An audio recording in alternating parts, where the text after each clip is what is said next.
Coucou tout le monde, j'espère que vous allez bien.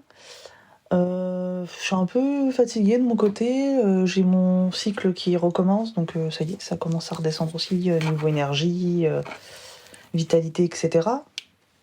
Je commence un nouveau traitement, c'est pas un traitement, mais comment on appelle ça, une nouvelle marque, voilà, de vitamines, complexe vitaminé, donc compléments alimentaires, etc.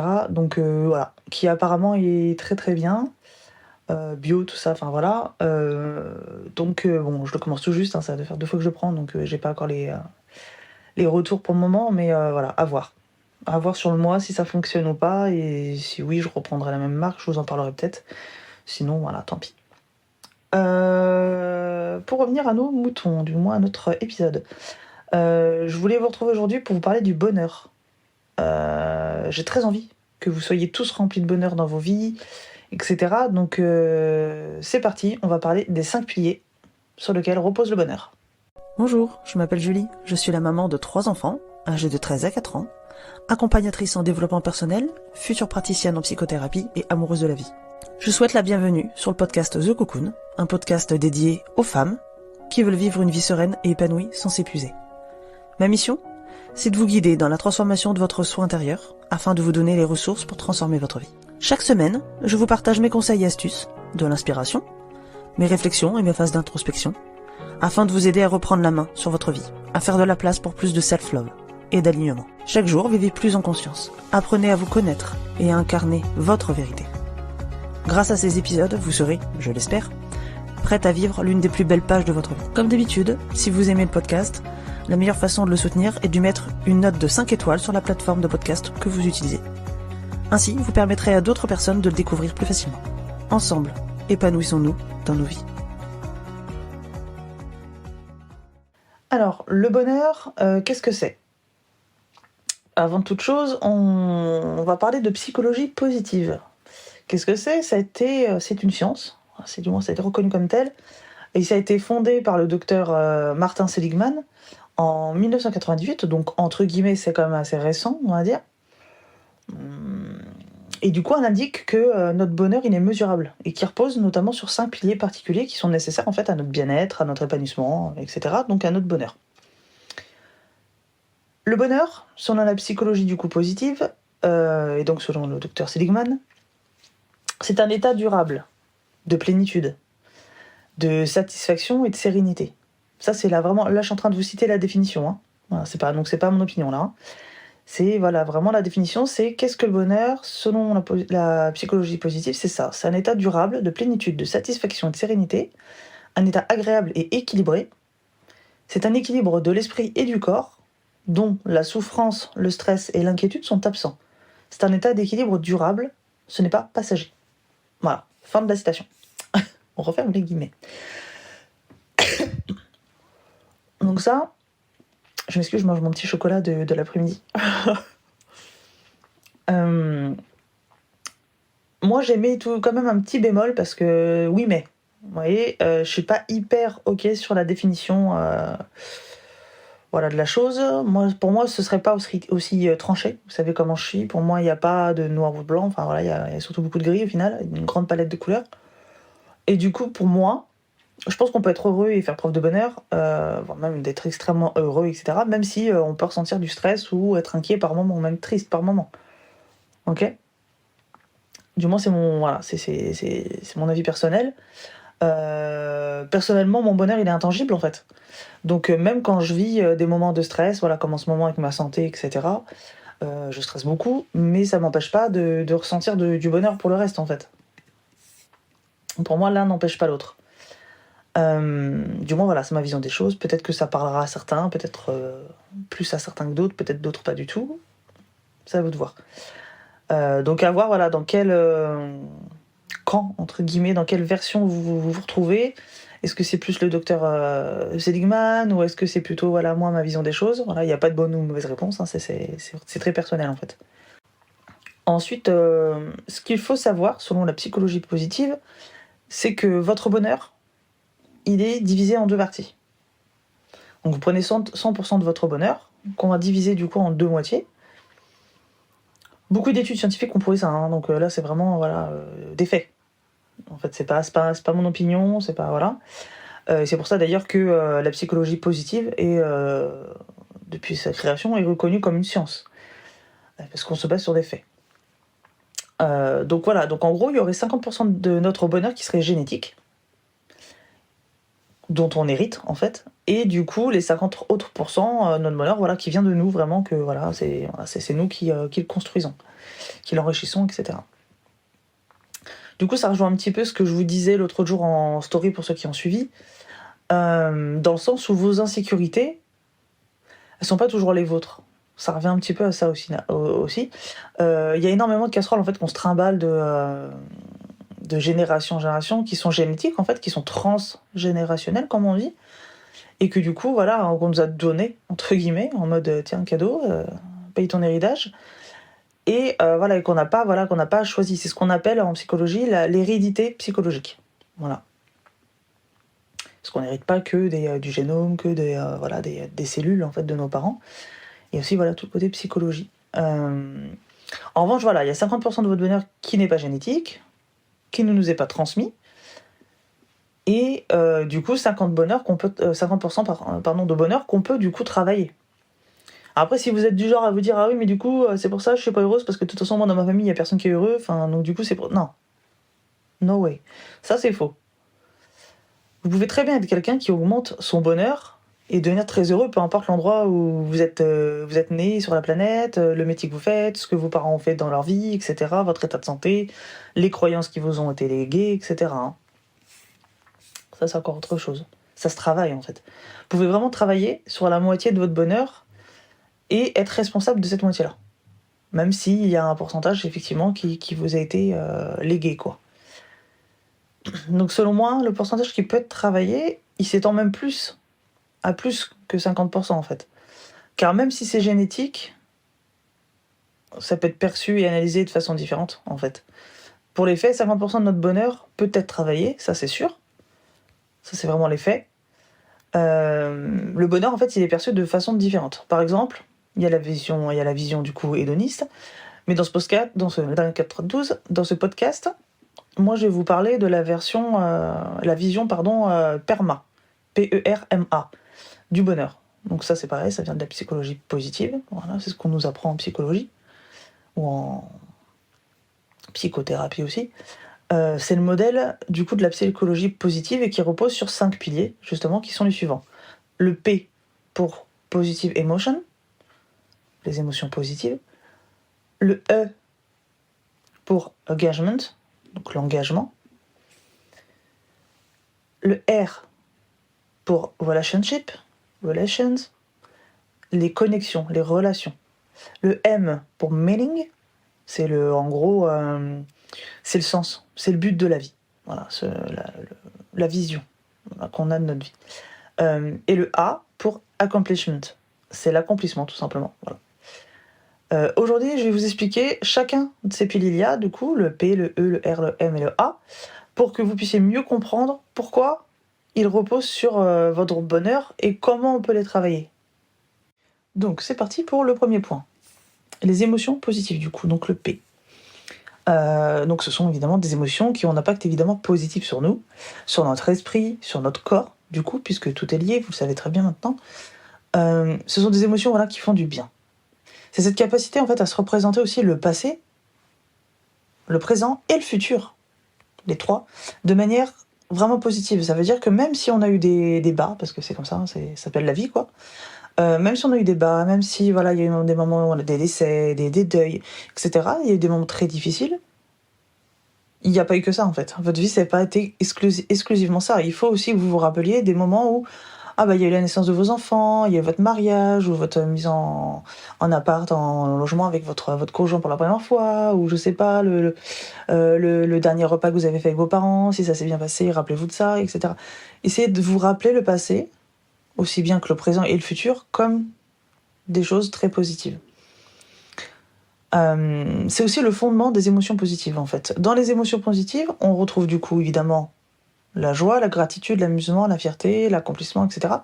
Et évidemment, la principale, c'est l'amour. Pourquoi, du coup, ces émotions, est-ce qu'elles font notre bonheur ? En fait, c'est simple, c'est parce que la vie, voilà, le quotidien, n'est fait que d'émotions. Si vous regardez bien, alors évidemment, il y a des choses qui se passent, mais en vous, qu'est-ce qui se passe? C'est exclusivement du bonheur. Pardon, des émotions. Que ce soit des choses agréables ou moins agréables, que ce soit négatif, entre guillemets, ou plutôt positif. Vous allez forcément passer votre journée, vos semaines, vos mois, vos années à ressentir les choses. Maintenant, il faut bien intégrer le fait que plus vous allez avoir, la majorité du temps, vous allez avoir des émotions négatives, plus votre vie sera négative. Plus vous allez ressentir des émotions positives, plus votre vie sera positive. C'est le principe de la loi de l'attraction, en fait, Quentin. Le positif attire le positif, le négatif attire le négatif. Donc là, c'est exactement ça. On ressent bien sûr tous, comme je le disais, des émotions négatives, plus ou moins. Mais plus vous allez augmenter les émotions positives, plus votre vie sera positive. Et plus vous allez ressentir du bonheur. Donc, moi, je vous invite à multiplier, du coup, vraiment les émotions positives. Donc, comment on peut les cultiver? Comment on peut faire? Déjà, posez-vous la question de ce qui vous procure des émotions positives. Est-ce que ce sont, je sais pas moi, des activités comme aller prendre une marche au bord de mer, faire un cinéma, etc. Est-ce que ce sont des moments, jouer avec vos enfants? Vous voyez, vraiment passer un moment, faire un câlin avec vos enfants, etc. Est-ce que ce sont des personnes, donc vos amis, vos enfants, votre conjoint, conjointe, etc., etc. Des lectures, ce que vous voulez. Mais posez-vous vraiment la question de qu'est-ce qui me procure des émotions positives. Et une fois que vous avez mis le doigt dessus, essayez de multiplier ça. Ok? Au moins une fois par jour.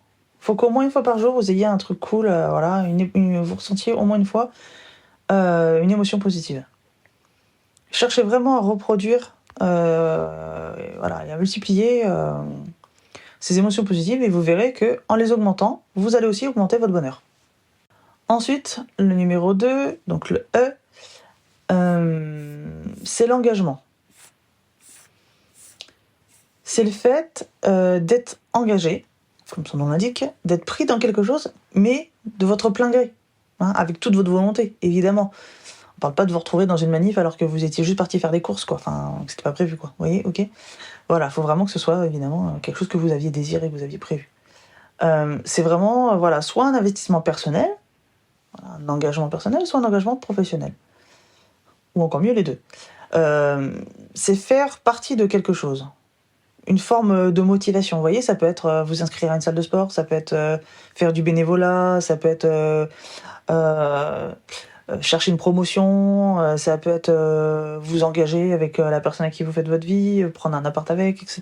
Bon, bref, voilà, tout n'importe quoi. À partir du moment où vous êtes OK avec ça et que c'est bon pour vous, que vous êtes bien dedans, quoi. C'est être engagé dans une activité, comme je l'ai dit, soit un groupe, ça peut être un groupe, ça peut être une passion. Moi, par exemple, j'adore la danse. Bon, ça peut être la danse, ça peut être, je sais pas, de la peinture, ce que vous voulez.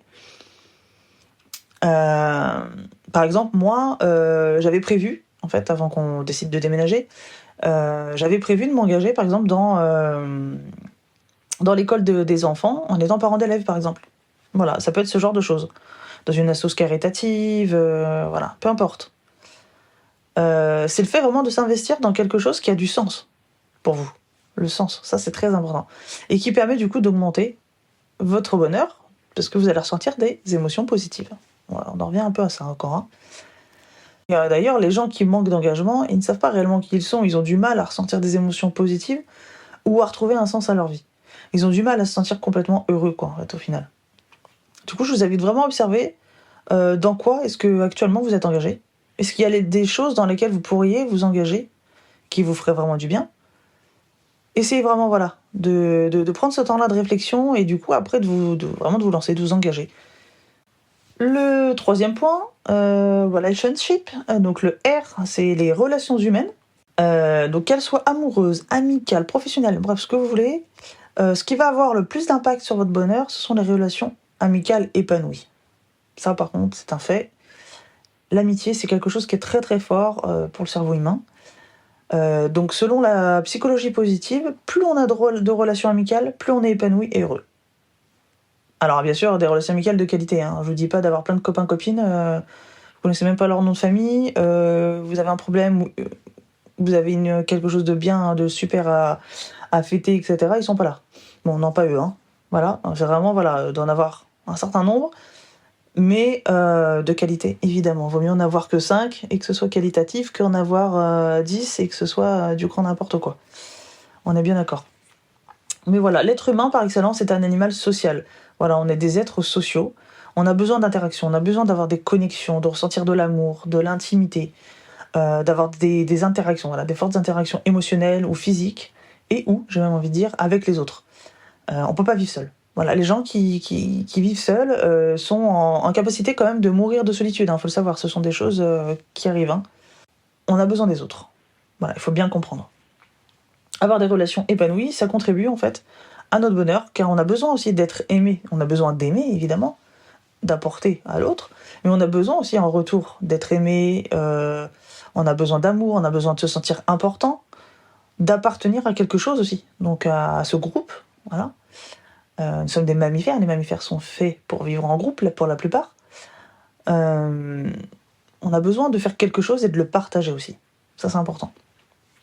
Donc faites le point un petit peu sur vos relations, les gens qui vous entourent, vraiment, voilà, les liens que vous avez tissés ou pas avec. Quelles sont vos relations aujourd'hui? Est-ce que vous avez des relations amicales épanouies? Pour vous donner un exemple concret, pour ceux qui ont suivi le précédent podcast, vous savez que ma deuxième grossesse a été une source d'introspection énorme, parce que j'ai vécu des choses très compliquées pendant cette deuxième grossesse. J'ai vraiment tout cumulé, que ce soit la grossesse comme les moments moins fun pendant ces 9 mois de grossesse, même un peu plus d'ailleurs après. Et du coup, notamment une perte d'une amie. En tout cas, à ce moment-là, j'étais persuadée de la perdre. Et ça a été un moment très très dur pour moi, justement. Parce que bah voilà, je la voyais plus, je pouvais plus lui parler. Voilà, le courant, enfin le lien était à ce moment-là brisé, en tout cas. Et depuis, les choses, grâce à Dieu, se sont améliorées. Ça va beaucoup mieux. Et là, effectivement, je sens que moi aussi, du coup, je vais beaucoup mieux. Je crée, du coup, des émotions positives quand je la vois, quand je discute avec elle, quand on rigole ensemble, quand elle se confie à moi, et inversement, etc., etc. On a besoin de ça, vraiment. Donc c'était vraiment ma résolution voilà, de cette année-là, quand on s'est retrouvés, c'était vraiment de la revoir dans ma vie, parce que j'avais besoin d'être là pour elle, et j'avais besoin qu'elle soit là pour moi, en fait. C'était vraiment, voilà, cette réciprocité-là, en fait, j'avais vraiment besoin de ça. Ensuite, nous avons le 4e point, c'est le sens de la vie. Alors, c'est une notion qui peut paraître hyper vague, voilà, c'est le mot que je cherchais, vague, mais en fait, c'est simplement le fait d'avoir un but, de trouver un sens à sa vie, de comprendre pourquoi on est sur Terre, de trouver notre pourquoi, notre mission. Pourquoi est-ce qu'on a envie d'être en vie? Voilà. Qu'est-ce qui vous fait vous lever le matin? Voilà, c'est vraiment ça. Et pas, je parle pas de parce que mon réveil il a sonné, non, ça compte pas. Hein. C'est vraiment comprendre pourquoi on a envie d'être en vie, en quoi votre vie vous appartient et pourquoi elle est trop bien en fait, elle est géniale et tout ça. En quoi vous contribuez vous en fait? Qu'est-ce qui est important pour vous? Quand vous avez enfin trouvé le sens de votre vie, je vous jure, ça, votre vie, enfin votre niveau de bonheur, il augmente fois 10 000 quoi. Moi personnellement, mon but, mon pourquoi, c'est vraiment d'aider les autres. Voilà, je ne me vois pas, mais depuis toute petite, hein, je ne me vois pas me lever le matin et ne pas accomplir ça. Ce n'est pas possible. Il faut que j'ai aidé au moins une personne dans ma journée, que j'ai fait du bien à au moins une personne. Alors attention, hein, les idées mal placées, on vous les gardez. Mais vraiment, voilà, mettre de la lumière dans les yeux, dans le cœur des gens, au moins une fois dans ma journée. Ça, c'est obligatoire pour moi. Je peux pas me coucher sans avoir fait ça. Hein. Et ça a toujours été comme ça depuis toute petite. Ma mère m'a souvent raconté cette anecdote-là, puisque j'ai très peu de souvenirs de mon enfance, mais elle me disait, quand tu étais toute petite, alors je sais pas, je devais avoir l'âge de Nayeli, hein, même pas, peut-être 3-4 ans, et elle me disait, donc on habitait du coup en région parisienne à cette époque-là, Et elle me dit, on sort de l'appartement et tout, on va pour, je sais plus ce qu'on allait faire, sûrement des courses certainement, aller au marché ou je sais plus. Et là tu croises ce monsieur, qu'on croisait souvent, mais voilà, on n'avait jamais été prendre le temps de lui parler. C'est un monsieur qui était, vous voyez Quasimodo dans le Bossu de Notre-Dame, voilà, c'était ça. Peut-être même pire que lui d'ailleurs. Mais vraiment amoché, physiquement amoché. Le dos, le visage, enfin défiguré, vraiment. Hein. Choquant, et du coup tout le monde passait devant lui, il y a personne qui le regardait. Jamais. Genre sa vie c'était ça, le monsieur. Tous les jours il se levait, il se prenait le temps de sortir, de s'habiller, de machin. Et jamais personne s'arrêtait pour lui dire ne serait-ce que bonjour. Ou même sans parler, un sourire. Personne. Les gens ils tournaient la tête quand ils le voyaient de loin, ils tournaient la tête et ils marchaient pour pas le regarder. Ma mère m'a dit, toi tu l'as vu, t'as couru vers lui, j'ai même pas le temps de comprendre ce qui se passait, heureusement qu'il n'y avait pas la route ou quoi que ce soit. T'as couru vers lui, t'as été le voir, tu lui as fait un bisou. Tu lui as fait un bisou et tu lui as dit t'es beau. Et le monsieur avait les larmes aux yeux. Hein. Évidemment, vous étiez bien une petite fille, moi j'imagine Naïli automatiquement, hein, ma dernière qui a 4 ans, faire un truc comme ça, ça m'émurait, ne serait-ce que d'y penser. Ce monsieur, ça a mis un moment un soleil dans sa vie, au moins dans sa journée là. Hein. Donc ça, c'est mon pourquoi. Je me lève chaque matin avec cette idée en tête de aujourd'hui, je vais aider quelqu'un. Aujourd'hui, je vais me mettre du beau dans la vie de quelqu'un. Je vais me débrouiller pour que ça fonctionne, pour cette personne-là. Que ce soit vous, c'est pour ça d'ailleurs que j'ai créé ce podcast, parce que moi, du coup, je n'étais pas du tout partie là-dessus. Je suis très travail à l'écrit, tout ça, j'aime beaucoup écrire, donc j'étais beaucoup plus à l'aise à l'écrit qu'à l'oral. Mais voilà, mais vous avez été plusieurs à me dire, bah si, un podcast, ce serait pas mal. C'est pratique quand on fait notre ménage, quand on fait nos trucs et tout, machin, on peut écouter en même temps qu'on est occupé. Hein. Je fais oui, c'est vrai que c'est pas faux, je peux comprendre. Et du coup, ça vous aidait, parce que ça vous a permis de pouvoir consommer mon contenu, qui j'espère est de qualité pour vous, tout en étant occupé à faire ce que vous avez à faire. Donc c'est une façon, pour moi, de vous aider. En vous aidant en plus déjà avec le contenu, j'espère. Donc voilà, trouvez votre pourquoi. Voilà, le sens de votre vie, c'est très très important.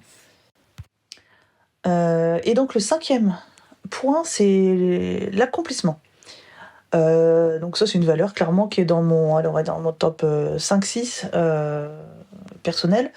C'est d'ailleurs même l'objectif de mon année. Vous savez, quand on arrive à fin décembre, début janvier, on aime bien faire se mettre comment on appelle ça ? Des résolutions. Voilà, je trouve même pas le mot parce que c'est pas mon truc. Moi, je me mets pas des résolutions, je me mets des objectifs tout au long de l'année en fait. Donc, pour certains, ça s'appelle des résolutions, moi j'appelle ça des objectifs, bref.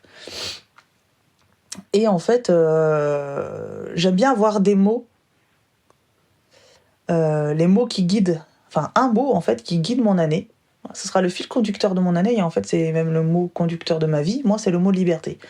Et dans le fait d'être libre, il y a aussi le fait d'être libre psychologiquement, émotionnellement et de me sentir accomplie, ça en fait partie. Donc évidemment dans tous les domaines de ma vie, hein, que ce soit la famille, le couple, professionnellement, etc., etc. Et donc être en alignement avec ses valeurs, se connaître, faire une introspection. D'ailleurs, si vous savez pas ce que c'est, allez écouter l'épisode précédent, l'épisode 8, si je me trompe pas, qui s'appelle Introspection. Voilà, pour ceux que ça peut intéresser. Savoir ce dont on a envie et qui on est, ça permet vraiment de s'accomplir. Alors voilà les amis, cette vidéo sur les 5 piliers du bonheur touche à sa fin. J'espère que vous avez une idée plus claire maintenant des différents domaines sur lesquels vous pouvez travailler, si vous en avez besoin, ceux déjà dans lesquels vous êtes déjà épanoui ou voilà, qui sont plutôt ok pour vous, qui contribuent déjà à votre bonheur. Je sais que parmi vous, il y a des personnes pour qui en ce moment c'est compliqué, pour qui ça va pas super. On discute beaucoup entre nous, c'est entre vous et moi, dans les messages privés d'Instagram. Ça, c'est des petites choses toutes bêtes, mais que j'aime beaucoup faire quand vous répondez à mes stories, c'est souvent par là. ou par le biais voilà, des commentaires où je vous dis venez en story, venez en message privé, etc. Voilà, certains se permettent de venir me parler directement en message privé quand ça demande de développer vraiment un sujet et que c'est intime, c'est personnel. J'apprécie parce que voilà, moi, comme je vous dis, ma mission de vie c'est d'aider les autres. Donc moi voilà, peut-être que des fois je réponds pas du tac au tac parce que accessoirement j'ai ma vie quand même. Mes enfants qui me demandent énormément d'énergie, de temps, ce qui est normal, sinon on fait pas d'enfants. Mais voilà, dès que je peux, je réponds et j'essaie de répondre généralement assez rapidement. Mais voilà, sachez qu'il n'y a pas de souci si vous voulez me contacter pour discuter d'un point précis et que ça ne demande pas vraiment une longue analyse, il n'y a pas de souci, on peut se faire ça en message privé, il n'y a aucun problème. Donc voilà, j'espère qu'avec ces piliers-là, vous avez déjà un commencement. Vous saurez du coup déjà quel pilier vous voulez travailler ou pas. Donc c'était court comme épisode quand même, mais j'espère que ça aura été intense et intéressant surtout pour vous. Je vous remercie de m'avoir écouté jusqu'au bout. Oubliez pas que si cet épisode vous a plu, vous pouvez aller le partager évidemment à quelqu'un qui en aura besoin et que vous connaissez. Ça fait jamais de mal d'aider d'autres personnes. Et vous pouvez mettre la note de 5 étoiles sur iTunes ou sur la plateforme que vous utilisez. Voilà, et vous pouvez me laisser un petit mot également, le noter sur Spotify. Enfin voilà. N'hésitez pas à me donner votre retour. Sur ce, je vous fais des gros bisous. Je vous retrouve sur les réseaux si besoin est. Et puis nous, on se retrouve très vite, la semaine prochaine. Allez, ciao ciao!